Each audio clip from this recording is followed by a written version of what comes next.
Mahadev. Hey guys, good morning. Welcome to our YouTube channel Study with Bhatt Sir. I am Kalrav Bhatt. Today we are going to learn a third chapter of simple interest and compound interest. It is from the Unit 2. Unit 2's third chapter, simple interest and compound interest. BBA semester 2. So what is the simple interest? ગુજરાતીમાં ને કહેવાય સાદું વ્યાજ. બરાબર, સાદું વ્યાજ કેવી રીતના ગણાય? તો એની ડેફિનેશન એવી છે કે when the interest is calculated uniformly on the original principal. એક જ સરખું વ્યાજ કોઈ એક અમાઉન્ટ ઉપર ગણવામાં આવતું હોય, બરાબર, જેટલા પણ વર્ષ આપ્યા હોય એટલા વર્ષ માટે, તો આપણે એને એ મેથડને એ રીતને આપણે સાદું વ્યાજ કહીએ છીએ. અને આને ઇંગ્લિશમાં કેવી રીતે લખાય?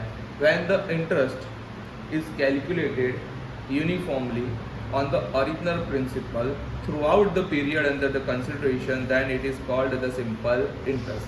સિમ્પલ ઇન્ટરેસ્ટને આપણે SI એવું ડિનોટ કરીએ છીએ. સિમ્પલ ઇન્ટરેસ્ટની પહેલી ફોર્મ્યુલા જે નોર્મલ છે, SI is equal to P into R into N ભાગ્યા 100. P ગુણ્યા R ગુણ્યા N ભાગ્યા 100.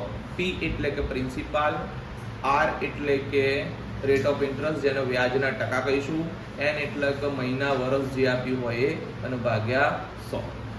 પછી માન લો કે કોઈ જગ્યાએ એવું બને કે એ શોધવાનું આવે, બરાબર, કે અમાઉન્ટ શોધી આપો, તો પ્રિન્સિપલ P પ્લસ SI મતલબ કે સાદું વ્યાજ વત્તા P કરશે એટલે તમને આન્સર મળી જશે. આવી રીતના પણ એ શોધી શકાય. જ્યારે SI ના આપ્યું હોય ત્યારે આનું યુઝ કરવું પડશે. A is equal to P in bracket 1 plus RN divided by 100. તો આટલા ફોર્મ્યુલા યુઝ કરીને આપણે સિમ્પલ ઇન્ટરેસ્ટ કેલ્ક્યુલેટ કરી શકીએ. આપણે એના સમ્સ જોઈશું જે IMP છે, બરાબર. તો પહેલું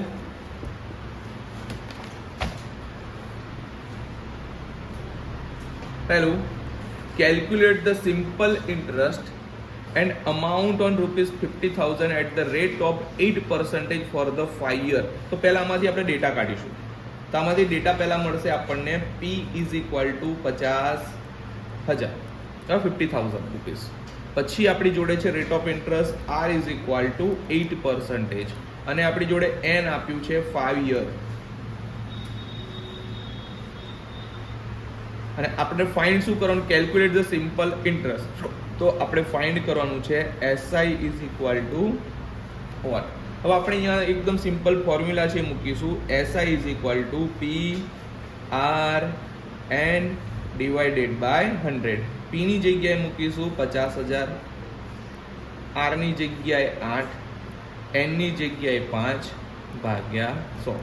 આપણે આ 0 કટ કરી નાખીશું અને આનું મલ્ટીપ્લાય કરીશું તો આપણને આન્સર મળશે 20,000 રૂપીસ. બરાબર, આપણને આન્સર મળ્યો સિમ્પલ ઇન્ટરેસ્ટનો. બરાબર. હવે બીજું શું શોધવાનું કીધું છે? Calculate the simple interest and amount. આપણને એ પણ ફાઇન્ડ કરવાનું કીધું છે. તો P પ્લસ SI કરીશું, આપણી જોડે જે ફોર્મ્યુલા હતું એ. તો પ્રિન્સિપલ આપણી કેટલી છે? 50,000, અને આ SI કેટલી આવી? 20,000. Answer आवશે 70,000 rupees. ओके, जो लोग इंग्लिश समझ रहे हैं उसको समझा दूँ. Calculate the simple interest and amount on rupees 50,000 at the rate of 8% for the 5 years. So we will have here P is equal to 15,000, R is equal to 8%, and N is equal to number of the year is equal to 5 years. And we have to calculate the simple interest and also need to find the amount. So we put here formula S is equal to PRN divided by 100. We put the value of the P, of the R, of the N, and do the simplification. Then we will get the 20,000 rupees as a simple interest. Again, we have to find the amount. So amount's formula is A is equal to P plus simple interest. So principal is 50,000 and what we find as the simple interest is 20,000. So 50,000 plus 20,000 is equal to the 70,000. This is how we will calculate the simple interest and the amount. Now